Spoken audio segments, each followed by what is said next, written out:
Hello everyone, UPSC prelims 2026 ancient history and art and culture के resources की final list देखने का time आ गया है। So let's start this video without wasting time. लेकिन हाँ, उससे पहले मेरे चैनल को सब्सक्राइब करना बिल्कुल ही मत भूलना। लेकिन सबसे पहले मैं ये सजेस्ट करूंगी कि एंशिएंट हिस्ट्री और आर्ट एंड कल्चर से जो भी क्वेश्चंस पूछे गए हैं यूपीएससी प्रीलिम्स 2026 में, उसके सारे क्वेश्चंस मैंने एविडेंस के साथ, प्रूफ के साथ, रिसोर्सेज बताए हैं कि कहाँ से कौन सा क्वेश्चन कैसे पूछा गया है। तो आप उन वीडियोस को एक बार जाकर के जरूर चेक करना, देन आप इस रिसोर्स लिस्ट को देखना ताकि आपको बिलीव हो जाए।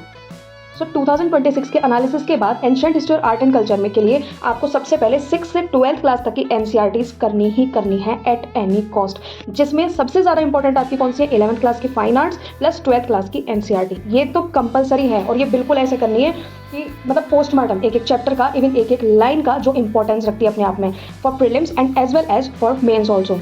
सेकेंड आ जाएगा आपका standard book. So standard book में आपको यूज़ करना है RS शर्मा एनसीईआरटी बुक, जिसका नेम है ancient India past, that's it. तो ये फर्स्ट और सेकंड वाला जो है यानी कि 6 से 12th क्लास तक की एनसीईआरटीज एंड स्टैंडर्ड बुक में सिर्फ RS शर्मा आपको पढ़नी है एंशिएंट हिस्ट्री के लिए। एंड थर्ड है आर्ट एंड कल्चर के लिए, तो उसके लिए आपको स्टैंडर्ड बुक पढ़नी है ओनली नितिन सिंघानिया। उसमें भी क्या पढ़ना है वो भी मैं आपको आगे बताऊंगी। सो अब आ जाते हैं स्ट्रेटेजी पे। स्ट्रेटेजी में सबसे पहला पॉइंट आपको माइंड में रखना है, don't skip previous year questions. तो जो मैंने प्रीलिम्स के 2026 मेन सब्जेक्ट से पूछे गए क्वेश्चंस का एनालिसिस आपको कराया है, उसमें मैंने ये बहुत अच्छे से आपको मेंशन किया है कि प्रीवियस ईयर क्वेश्चंस का यूज़ कहाँ, कैसे और किस तरीके से उनका यूज़ किया गया है। ठीक है, सेकंड पॉइंट है, तो ये तो आपके मैंडेटरी हैं, पहले भी थे, आगे भी हैं और हमेशा रहेंगे। ठीक है, आप ये मैटर ये करता है कि आप किस पर्सपेक्टिव से उनको कवर करते हो। तो पर्सपेक्टिव तो इस बार का सबने देख लिया जिस तरीके से इन लोगों ने क्वेश्चंस पूछे हैं। ठीक है, सेकंड आता है आपका read all previous year questions with detailed explanations of options of that question also. यानी कि प्रीवियस ईयर क्वेश्चंस के ना केवल क्वेश्चन आंसर को पढ़ना है, इवन उनके ऑप्शंस का भी डिटेल्ड एक्सप्लेनेशन आपको चेकआउट करना है। और हर यूपीएससी एस्पिरेंट इस काम को करता है। अगर आप सोचते हो ना प्रीवियस ईयर क्वेश्चन, ऐसा नहीं है कि मैं बता रही हूँ तो ही आप करोगे, नहीं, बहुत बच्चे होंगे जो करके बैठे भी होंगे और आगे भी करेंगे। ठीक है, क्यों? क्योंकि ये कॉमन सी चीज़ है, अगर तुम प्रीवियस ईयर क्वेश्चंस का एनालिसिस कर रहे हो तो सिर्फ उस क्वेश्चन का नहीं, उसके ऑप्शंस को भी देखना पड़ता है। उसका रीजन ये है कि उस क्वेश्चन से हो सकता है, उस ऑप्शन से हो सकता है कि अगले साल क्वेश्चन बन करके आ जाए। ठीक है, नेक्स्ट आता है थर्ड पॉइंट, सेलेक्ट टॉपिक्स। 1995 से 2026 तक के जितने भी टॉपिक्स अभी तक आपके पूछे गए हैं ancient history also and in art and culture also, उसकी एक लिस्ट तैयार करनी है। मैं प्रीवियस ईयर क्वेश्चंस की बात नहीं कर रही, प्रीवियस ईयर क्वेश्चंस का एनालिसिस तो आपको करना ही है, लेकिन आपको टॉपिक्स की लिस्ट आपको तैयार करनी है। और वो टॉपिक्स आपको बिल्कुल भी कैसे भी नहीं छोड़ने हैं, स्किप नहीं करने कैसे भी, यानी कि वो कहीं भी 10 साल पहले ही क्यों ना आया हो, लेकिन वो आया है ना, तो वो आपको कवर करना है हर एक एंगल से। एंड नेक्स्ट फोर्थ पॉइंट यही है, cover all the topics comprehensively. Postmortem technique का यूज़ करना है। सभी टॉपिक्स की जो भी लिस्ट बनाई है आपने, उसको कॉम्प्रिहेंसिवली कवर करो और उसको मतलब पोस्टमार्टम करके फेंक दो उसका। ठीक है, मतलब उस चैप्टर को अगर आप पढ़ रहे हो ना, तो उसको एक बार गूगल भी जरूर करना कि अगर ये AI से भी क्वेश्चन बना के रखें तो वो भी आपको पता हो, और ऐसा हुआ है। आप देख लेते हैं कि जो रिसोर्सेज मैंने आपको बताए हैं, जो सिलेबस है आपका, उसमें क्या इंपॉर्टेंट है जो पूरे एनालिसिस से देखने के लिए मिला है।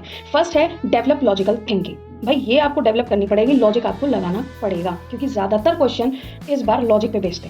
ठीक है, या फिर आउट ऑफ द बॉक्स थे, बिल्कुल ही मतलब वियर्ड क्वेश्चंस थे। सो लॉजिकल थिंकिंग तो आपको डेवलप करनी पड़ेगी। जो डिमांड मेंस में करी जाती है स्टूडेंट से, वो डिमांड ये प्रीलिम्स में कर रहे हैं और आगे भी करेंगे। अब ये आगे करें या ना करें, आपके लिए पेपर ईजी सेट हो या डिफिकल्ट, आपको इसी पैरामीटर पे अपनी प्रिपरेशन को लेके चलना है फॉर एवर। ठीक है, नेक्स्ट आ जाता है सेकंड पॉइंट, कौन कौन से चैप्टर्स जो हैं, जो बहुत हाईलाइटेड चैप्टर्स हैं और हमेशा से थे। ठीक है, टॉपिक्स में बता देते हैं आपको। Ancient history, Vedic Veda, later Vedic, Indus valley civilisation, Jainism, बौद्धिज्म।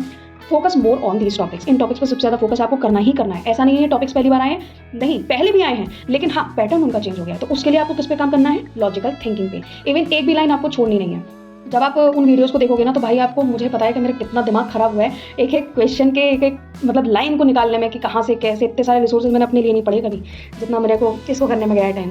खैर ठीक है, मुझे भी काफ़ी मजा आया, आपको भी मजा आएगा, देखिएगा जरूर। थर्ड पॉइंट है art and culture. Art and culture के लिए वन एंड ओनली चैप्टर जो मैंडेटरी है और जो प्रीलिम्स में तो छोड़ो, क्या प्रीलिम्स की तो मैं बात ही नहीं कर रही, मेंस का मोस्ट इंपॉर्टेंट टॉपिक है। ठीक है, और उससे क्वेश्चन आए हैं। First chapter that is visual art. Chapters for example और भी हैं, जैसे आपका चैप्टर 12 है इसमें, जिसमें रिलीजन्स के बारे में बता रखा है, जैनिज्म, बुद्धिज्म, हिंदुइज्म। तो मेरा ये कहने का मतलब है कि अगर जैनिज्म आपको 6th क्लास की एनसीईआरटी में दे रखा है, 12th में दे रखा है, 11th में दे रखा है, और फिर आपको RS शर्मा में भी दे रखा है, और अगर वो नितिन सिंघानिया में भी दे रखा है, तो जब आप जैनिज्म के फाइनल नोट्स प्रिपेयर करोगे, फाइनल उस टॉपिक को जब फाइनलाइज करोगे, तो आप उन चारों छः जितनी भी किताबें होती हैं जिसमें मेंशन है, उस सारे को ले करके आपको ये देखना है कि कौन सी चीज़ है जो किसी में छूट रही है और किसी में दे रखी है। वो सारी चीज़ें आपको कवर करनी है। और फिर जो गूगल वाला जो कॉन्सेप्ट है ना, और गूगल भी नहीं बोलूँगी मैं कि गूगल करना, नहीं, चैट जीपीटी करना है या परप्लेक्सिटी का यूज़ करना। तो ये आपको काम करने ज़रूरी है। नेक्स्ट है fourth point, all are important for pre and mains both. तो ये सारा ही जो कुछ मैंने बताया है आपको प्रीलिम्स और मेंस दोनों को ध्यान में रख करके करना है। भाई आप चाहे 1 साल फालतू ले लो, कोई दिक्कत नहीं है, पर आपकी तैयारी मेंस के लेवल की होनी चाहिए। नेक्स्ट आता है fifth point, cover all of them from the mains point of view. तो वही चीज़ है कि मेंस के पॉइंट ऑफ व्यू से आपको सब कुछ पढ़ना है। I am definitely sure about it कि ये वीडियो आपकी पूरी प्रिपरेशन में बहुत हेल्प करने वाला है। सो प्लीज़ ज़्यादा से ज़्यादा स्टूडेंट्स तक इस वीडियो को शेयर करें और मेरे चैनल को सब्सक्राइब करना बिल्कुल भी ना भूलें। Thank you everyone.